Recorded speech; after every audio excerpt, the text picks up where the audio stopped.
오늘 우리 함께 나누실 말씀은 사도행전 2장 44절에서 47절까지의 말씀입니다. 신약성경 190쪽 사도행전 2장 44절부터 47절까지의 말씀입니다.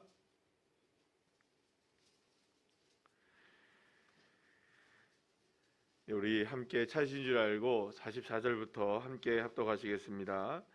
믿는 사람이 다 함께 있어 모든 물건을 서로 통용하고 또 재산과 소유를 팔아 각 사람의 필요를 따라 나눠주며 날마다 마음을 같이하여 성전에 모이기를 힘쓰고 집에서 떡을 떼며 기쁨과 순전한 마음으로 음식을 먹고 하나님을 찬미하며 또 온 백성에게 칭송을 받으니 주께서 구원받는 사람을 날마다 더하게 하시니라. 아멘. 할렐루야. 오늘은 신년 특별 새벽 예배 4일째 목요일 아침입니다. 오늘 새벽에 이렇게 나와서 예배하는 여러분 한 분 한 분들을 진심으로 축복합니다. 하나님께서 여러분들을 새롭게 하시고 여러분들의 가정을 새롭게 하시는 놀라운 축복의 주인공들이 될 줄로 믿습니다. 자, 오늘은 사도행전 2장의 말씀을 가지고 제목을 함께 읽겠습니다. 시작. 교회를 새롭게 하소서라는 제목을 가지고 함께 은혜를 나누겠습니다. 우리가 첫날에는 말씀으로, 그리고 또 두 번째 날에는 기도로, 그리고 또 어제는 우리의 가족을 새롭게 해달라는 제목을 가지고 함께 또 말씀을 나누고 기도를 했는데요. 오늘은 우리가 교회를 위해서 함께 생각을 하고 우리의 교회가 새롭게 되는 건 얼마나 축복인가 함께 말씀을 통해 나누도록 하겠습니다. 우리 교회 이름이 참 늘 말씀드리는 거지만 우리 교회 이름은 참 좋습니다. 그죠? 새로운 우리 교회, 말 그대로 우리 교회는 날마다 어떤 교회냐? 새로워지는 교회. 이런 교회가 되기를 소망하는 마음으로 우리 교회 이름을 여러분 기억나시는 분들이 계시는지 모르겠습니다만 우리가 그때 그 카페에서 예배를 드릴 때 그때 몇 가지의 우리의 이름들을 놓고 투표를 해가지고 새로운 우리 교회가 좋겠다 해서 우리 함께 정한 교회가 이제 새로운 우리 교회가 된 거죠. 사실은 어떤 교회도 교회 이름을 먼저 정해놓고 요즘에 대부분들 개척을 해도 하지 교회 이름도 없이 개척을 이렇게 교회가 세워진 교회는 아마 거의 없지 않을까. 우리 모두가 다 하나가 되어서 새로운 우리 교회가 되자 이런 마음을 담아서 우리 교회 이름이 새로운 우리 교회가 되었죠. 어쩌면은 새로운 우리 교회라는 이 이름 안에는 우리가 그토록 생각하는 오직 말씀, 오직 믿음, 오직 은혜의 이 종교 개혁의 구호 중에 또 다른 구호가 하나 있어요. 어떤 구호냐면 교회와 신앙은 날마다 무엇되어야 된다? 개혁되어야 한다. 이게 이제 말하자면 종교 개혁의 가치 중에 하나이거든요. 그러니까는 사실 어떻게 보면은 교회와 신앙, 우리의 믿음 모든 것이 날마다 개혁되어져야 된다는 이 종교 개혁에 가장 적합한 교회 이름이 어쩌면 우리 새로운 우리 교회가 아닌가라는 생각을 합니다. 자, 그래서 하나님께서는 우리 교회를 새로운 방식으로 이 땅에 세워 주셨습니다. 아무것도 없는 빈들에서 광야에서 오직 하나님, 오직 주 예수 그리스도 그분을 머리로 세우고 으뜸으로 세워서 이 땅 가운데 우리 교회를 세워 주신 것이죠. 그리고 이제 그렇게 새롭게 세워진 새로운 우리 교회가 이제 만 6년을 지나서 7째 해에 접어들게 되었습니다. 그리고 바로 이제 이번 주죠. 이번 주가 바로 이제 그 설립 6주년 기념 주일이니까 사실 지금까지 지내온 시간들을 돌이켜 보면 모든 것이 다 하나님의 은혜인 줄로 믿습니다. 어쩌면 오늘 이 새벽에 나누는 이 말씀은 이번 주일에도 뭐 어느 정도의 언급이 똑같이 뭐 되겠지만 설립 6주년 기념 주일에 해야 할 말씀이라고 들 정도로 하나님께서 우리 새로운 우리 교회를 더욱더 새롭게 세워주기를 원하는 말씀을 오늘 이 새벽에 좀 다시금 담아서 함께 말씀을 준비하게 되었습니다. 새로운 우리 교회는 새로운 방식으로 이 땅에 세워졌다고 이미 말씀드렸습니다. 물론 이 방식이 사실 우리 시대에는 굉장히 낯선 방식이긴 하지만 사실은 이 초대교회 안에서는 상당히 보편적으로 세워진 교회의 모습이 저와 우리 이제 새로운 우리 교회에 세워진 모습과 거의 같았다고 여러분들 보시면 됩니다. 무엇보다 여러분들 우리가 지난번에 함께 나눴던 것처럼 주님이 오실 길을 예배했던 세례 요한의 외침은 어디서부터 시작되었죠? 광야에서부터 시작되었어요. 그러니까 실제로 어떻게 보면은 하나님의 역사가 일어났던 이 초대교회에 교회가 세워지는 역사, 그것은 무엇으로부터 시작되었느냐? 궁극적으로 본다면 광야에서 외치는 자의 소리로 시작되었다라고 볼 수 있으면 됩니다. 그래서 사실은 이 광야의 교회라는 것이 초대 교회 때에는, 초기의 교회 때에는 그렇게 낯선 모습이 아닙니다. 특히 이제 여러분들이 잘 아시는 것처럼 카타콤이라고 여러분들 들어보셨죠? 이게 카타콤이 뭡니까? 지하 무덤이거든요. 근데 지하 무덤에 교회가 세워진 거예요. 왜냐하면 박해를 피해서 많은 사람들이, 그리스도인들이 어디로 살 수가 없으니까 어디에 들어가서 산 겁니까? 신앙을 지키기 위해서 이 동굴로 들어가고 광야로 나가게 되고. 그래서 히브리서의 말씀을 여러분들 보게 되면 히브리서 11장의 말씀을 보게 되면 많은 고통을 받는 초대교회의 모습들이 나오는데 동굴에서 유리하고 뭐 이런 얘기가 나오잖아요. 그죠? 그 이야기가 바로 초대교회가 그런 모습으로 세워져 있던 교회라는 것을 우리가 보게 되는 것이죠. 그렇게 되면 결국에 보게 되면 초대교회의 보편적인 방식이 광야에서 세워지는 교회들, 이런 거였다고 볼 수가 있어요. 그래서 사실은 이 초대교회의 모습을 보게 되면 사실은 뭐 형편과 뭐 장소 뭐 이런 것들은 교회가 세워지는데 아무런 걸림돌이 없었지 않았을까라는 생각을 하게 됩니다. 당시 그리고 또 이렇게 세워진 교회들, 뭐 이렇게 광야에서 세워진 교회, 또 그뿐만 아니라 예루살렘에 세워진 교회도 교회 건물로 세워진 게 아니고 집에서 모이다 보니 이렇게 세워진 교회들이었거든요. 그러니까 이런 교회들의 모습 속에 세상 사람들에게 교회는 신선한 충격을 주게 되었어요. 사람들은 초대교회에 매료되었고, 오늘도 본문 우리가 함께 그 47절 말씀에 읽은 걸 보면 구원받는 사람의 수가 어떻게 됩니까? 날마다 더해지게 되는 놀라운 역사가 일어나요. 그러니까 부흥이 일어나게 되고, 사실은 이것을 감당할 수 있을 정도의 모습이 아니에요. 한 번에 뭐 전도가 되면 몇 명이 됩니까? 보통 3,000명의 역사들이 막 일어나고 막 그랬으니까 3,000명이 여러분들 전도된다는 게 이게 쉬운 일이겠어요, 여러분들? 우리 교회, 우리나라에서 3,000명의 교회가 세워진다, 이거는 놀라운 일인데 사실은 어떻게 보면은 감당할 수 없을 정도로, 그러니까 이미 교회 멤버십을 갖고 있는 사람들이 쏟아져 들어오는 이 성도들을 감당할 수 없을 정도로 교회는 세상 사람들에게 큰 반향을 일으키고 감동을 주는 그런 공동체로 나가게 됩니다. 자, 그렇다면 도대체 초대교회의 모습이 어떠했길래, 무엇을 그들이 추구했길래 세상 사람들에게 이토록 커다란 새로운 그 뭐랄까요, 영향력을, 반향을 일으킬 수 있었는가? 어떻게 해서 교회가 이렇게 시대 가운데 새로운 등불이 될 수 있었는가라는 것이죠. 그것은 첫째가 우리가 생각할 때 한번 따라할까요? 믿음의 사람들이 함께 모였다. 오늘 보면 24절에 보면 그런 얘기가 나오죠. 그들이 모였다는 거예요. 모였다. 여러분들, 우리도 지금 모여 있죠.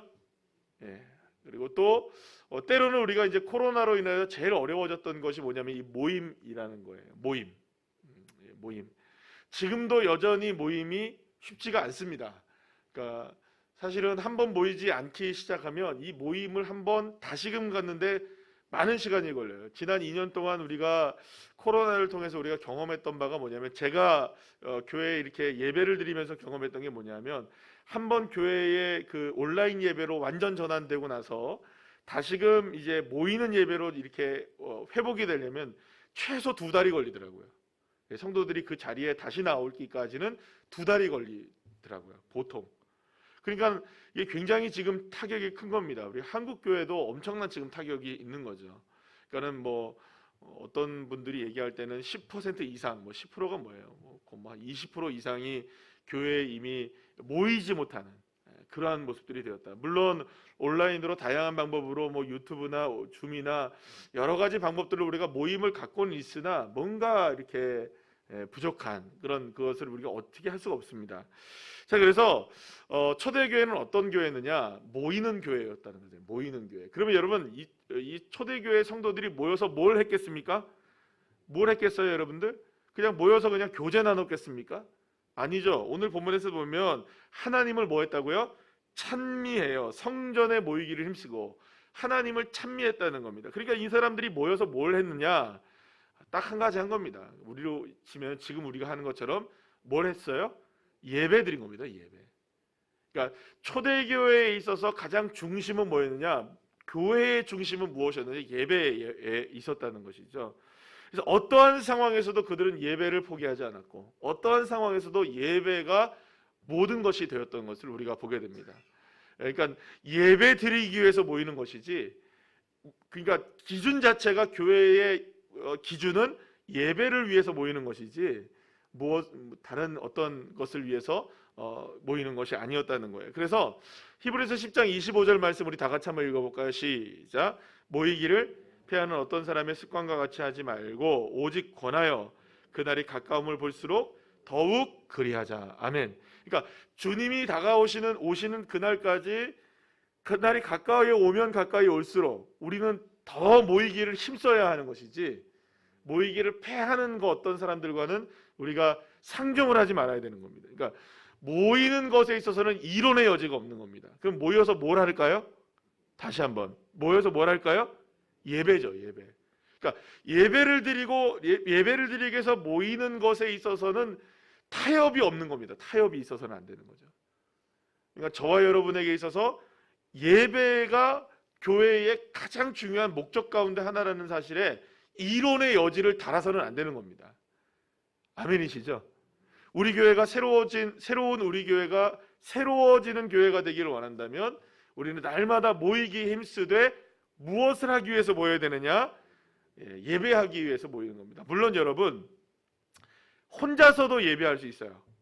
요즘에 얼마나 유튜브에 방송들이 많이 나옵니까? 혼자서도 예배할 수 있고요. 그러니까 여러분 거리에서도 예배할 수 있고요. 또 가정에서도 예배할 수 있고 우리의 삶 자체가 예배라고 말할 수도 있습니다. 또 온라인으로 예배할 수도 있고 다양한 방법으로 여러분들 우리가 예배의 삶을 살아갈 수는 있어요. 그러나 교회의 가장 중요한 목적은 뭐냐? 예배는 드리기에 힘써야 하는 것이라는 것이죠. 모여서 뭐 한다고요? 예배 드려야 된다. 제가 지금 우리 청년회 예배가 아직까지 원래 청년회 예배가 1시 반에 드렸었잖아요. 우리가 코로나 이전에는. 그리고 2시 반에 우리가 오후 예배를 드렸었는데 이 코로나 때문에 오후 예배를 앞당기면서 청년 예배를 지금 2년 동안 거의 못 드리고 있어요. 딱 한 번 회복됐다가 다시금 또 이렇게 시간이 변경되는 바람에 여러분들 우리 교회 유아유치부도 예배를 드리고 초등부도 예배를 드리고 또 우리 중고등부도 예배를 드리고 다 예배를 드리는데 딱 하나 예배가 회복이 안 된 게 있어요.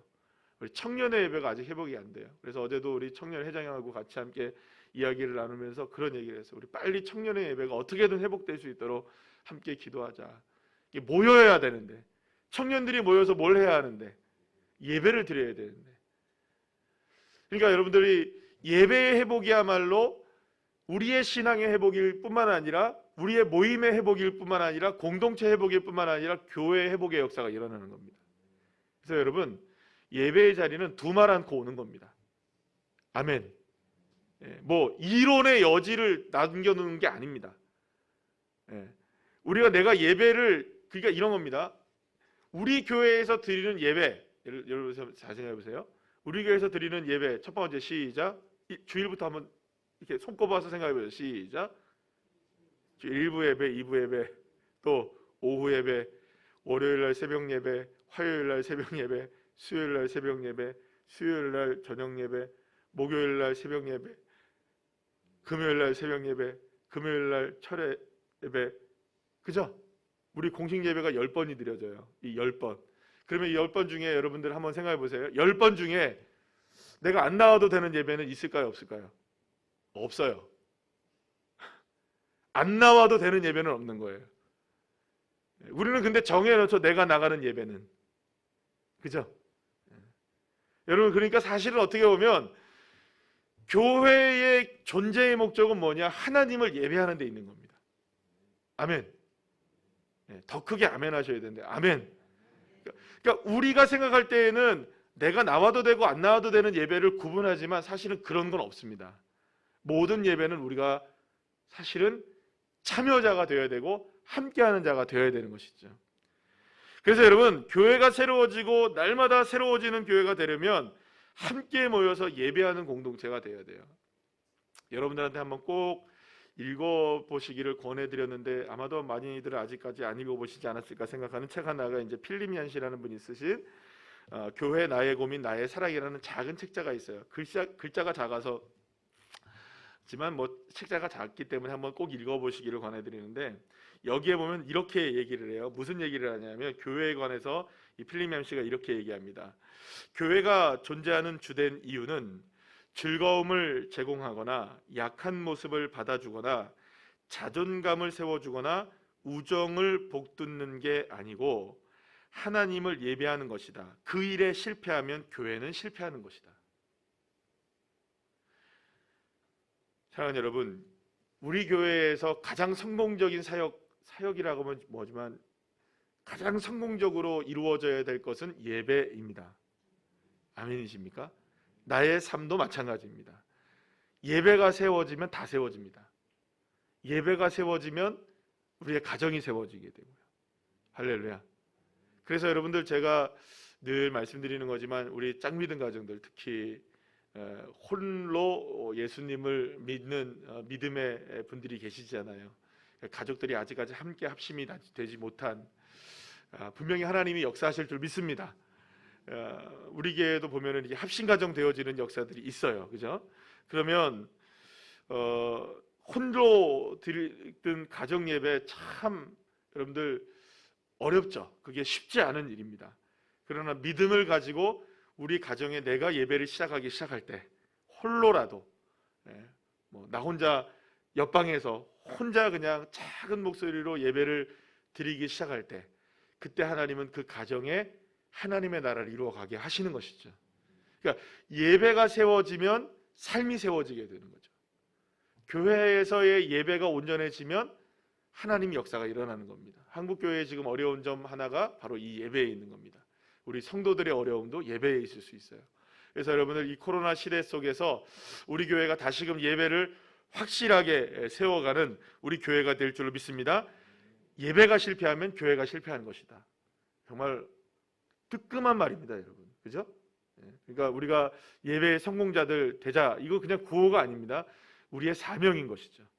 자, 둘째는 뭐였냐면, 따라합시다. 서로 통용하며 순전한 마음으로 음식을 먹었다. 이게 뭘까요, 여러분? 초대교회 성도들은 서로를 향해 아낌없이 베푸는, 섬기며 나누는, 그리고 사랑하는 그러한 모습이었다는 것입니다. 그냥 이거는 이상이고 꿈이 아니라 그들에게 있어서는 현실적으로 이루어지는 모습이었다는 거예요. 그러니까 교회가 새로워지고 날마다 새로워지는 교회가 되려면 섬김과 나눔과 사랑이 일반적인 공동체가 되어야 하는 겁니다. 그러니까 교회의 건강함은 예배의 건강함에 있고, 교회의 건강함은 섬김과 나눔과 사랑의 건강함에 있는 것입니다. 우리는 예수님께서 제자들과의 마지막 식사 자리에서 제자들에게 무엇을 하셨는지를 우리가 분명히 알 수 있어요. 두 가지를 하셨죠. 첫 번째는 뭘 하셨죠? 여러분, 조용하게 예수님이 뭘 하셨죠? 제자들의 발을 씻기셨어요. 발을 씻기셨어요. 그리고 나서 두 번째 하신 게 뭡니까? 떡과 포도주를 나누셨죠. 그래, 나누어 주셨어요. 그러니까 섬기고 나눈 것이 예수님의 제자들과 마지막 밤을 보내면서 예수님이 친히 보여주신 일이었어요. 그래서 여러분, 이 두 가지 일을 하신 이후에 예수님이 동일하게 말씀하신 게 있어요. 그게 어떤 의미인지 우리가 볼 텐데요. 요한복음 13장 14절 15절 말씀 우리 다 같이 한번 읽어볼까요? 시작. 내가 주와 또는 선생이 되어 너희 발을 씻었으니 너희도 서로 발을 씻어 주는 것이 옳으니라. 내가 너희에게 행한 것 같이 너희도 행하게 하려 하여 본을 보였노라. 이렇게 말씀하시고요. 고린도전서 11장 24절 25절 말씀 우리 다 같이 한번 읽어볼까요? 시작. 축사하시고 떼어 이르시되 이것은 너희를 위하는 내 몸이니 이것을 행하여 나를 기념하라 하시고, 식후에 또한 그와 같이 잔을 가지시고 이르시되 이 잔은 내 피로 세운 새 언약이니 이것을 행하여 마실 때마다 나를 기념하라 하셨으니, 여기서 공통적으로 나오는 단어들이 있습니다. 뭐냐면 행하게 하려 하여, 행하여, 이런 말이 나옵니다. 그러니까 주님이 먼저 발을 씻긴 것은 너희들도 나처럼 이렇게 행하게 하기 위해서 본을 보인 것이다. 떡을 떼고 또 포도주를 나누면서 이것을 행하여 나를 기념하라. 그러니까 결국에는 예수님께서 마지막 만찬을 통하여서 제자들에게 보여주신 것은 뭐냐? 모범을 보여주시고 그 모범을 따라 행하는 자들이 되기를 원했던 것이죠. 그러니까 예수님은 우리 모두가, 저와 여러분 모두가 다 예배의 성공자가 되기를 원하실 뿐만 아니라 예배의 성공자로서의 섬김과 나눔과 사랑을 뭘 하는 사람? 행하는 사람. 그래서 건강한 교회는 우리의 가진 것을 성도들과 이웃에게 흘려보낼 수 있는 공동체인 것입니다. 자, 그런데 오늘 본문을 보면 이렇게 예배의 공동체가 되고 섬김과 나눔과 사랑의 공동체가 될 때 그것이 바로 누구를 찬미하는 일이 된다? 하나님을 찬미하는 것이 될 뿐만 아니라 모든 백성들에게, 그러니까 교회를 다니든 안 다니든 세상 사람들에게 무엇을 받습니까? 온 백성에게. 여러분 마지막 27절 말씀, 47절 말씀에 보시면 온 백성에게 뭘 받아요? 칭찬을 받아요. 칭송을 받아요. 그렇게 되니까 교회는 하나님께서 날마다 뭘 하게 하시느냐? 구원받는 사람들을 더하게 하시는 역사가 있게 하시는 것이죠. 할렐루야.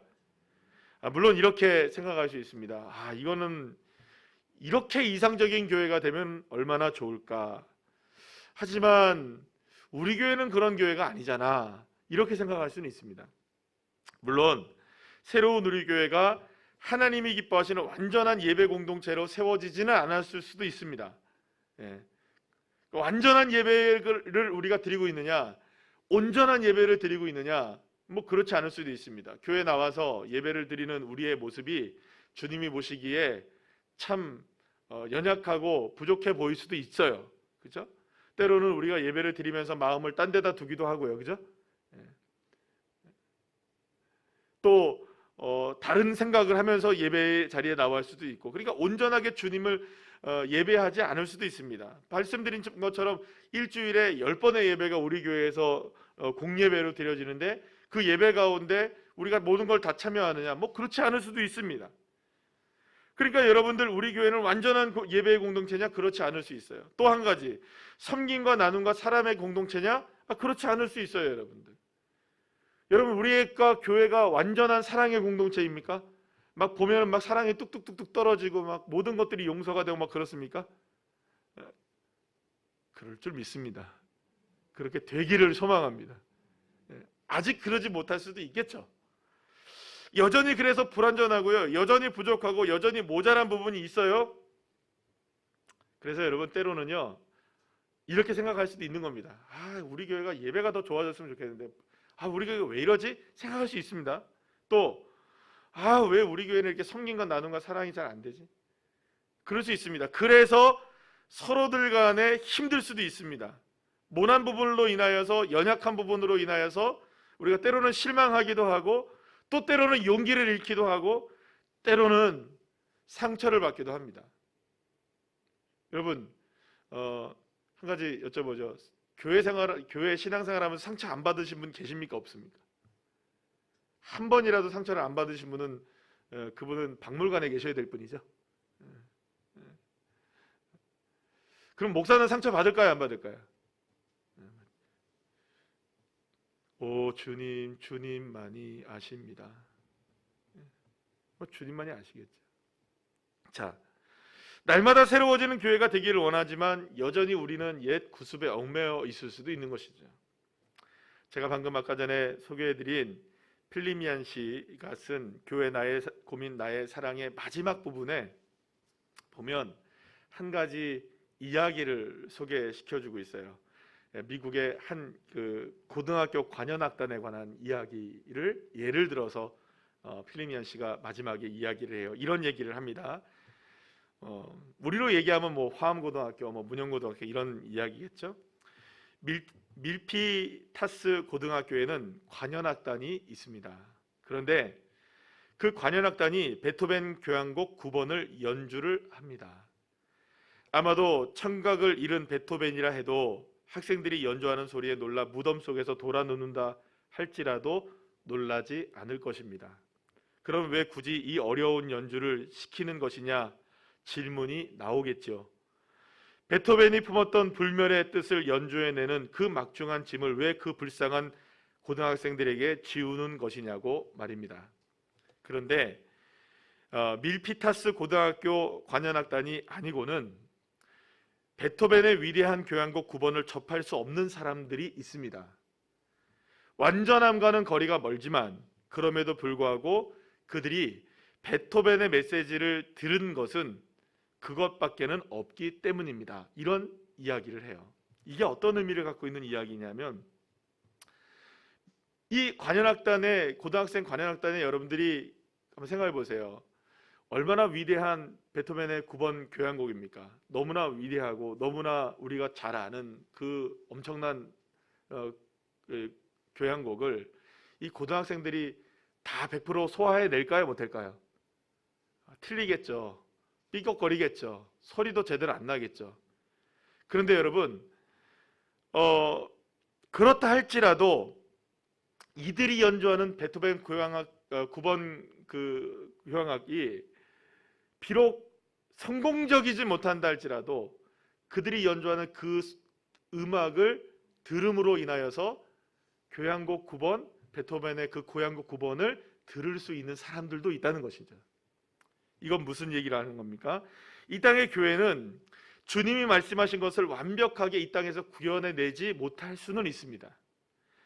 그래도 이 땅 위에 이렇게 우리 교회가 주님께서 원하시는 새로운 우리 교회로 정말로 예배의 공동체로 온전히 세워지고 또한 섬김과 나눔과 사랑의 공동체로 이 땅에 존재하기를 애쓰며 부족하지만 삐걱거리지만 제대로 된 소리가 나지 않을 수도 있지만 여기서 틀리고 저기서 틀리고 여기서 충돌하고 저기서 충돌할 수는 있지만 그래도 그렇게 이 땅 위에 애를 쓰며 작은 공동체로서의 하나님 나라를 작은 흔적이라도 남기기 위해서 애를 쓰며 함께 하게 된다면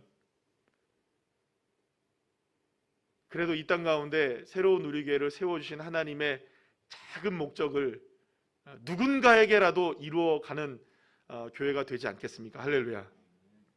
그래서 우리는 하나님께서 교회를 새롭게 하소서라고 이 시간에 간절하게 기도해야 합니다. 예배를 통해 말씀과 기도가 회복되어지고 섬김과 나눔을 통해 사랑이 실천되어질 수 있는, 그래서 소망을 갖고 위로를 얻는 희망의 공동체가 새로운 우리 교회가 올 한 해 되게 하실 줄로 믿습니다. 사랑하는 여러분, 우리의 가정을 새롭게 하시는 그 하나님은 교회를 새롭게 하시길 원하십니다. 그리고 그 무엇보다 이 땅에 세워졌던 초대 교회들은 이 세상에서 새롭게 하나님의 나라를 그런 방식으로 오늘 본문에서 이루어 가기 시작했던 것이죠. 그리고 그 뒤를 따라가는 우리들 역시, 새로운 우리 교회 역시 우리에게 맡겨진 부족하고 연약하지만 제대로 된 소리가 안 날 수도 있지만 그래서 뭔가 연약하지만 그럼에도 불구하고 하나님 나라의 흔적을 이 땅 가운데 새겨나갈 수 있는 그러한 사명을 예배를 통해 또 우리가 사랑을 통하여서 이 땅 가운데 새겨나가는 교회가 됐으면 좋겠습니다. 여러분, 우리가 이런 교회가 되기를 간절히 소망합니다. 이런 교회가 될 수 있도록 함께 기도합시다. 교회의 부흥은 결국에는 성도들의 삶의 부흥이 되기 때문이죠. 오늘 이 새벽에 이 믿음을 가지고 함께 교회를 새롭게 하소서라는 기도할 때 놀라운 역사가 일어나게 될 줄로 믿습니다.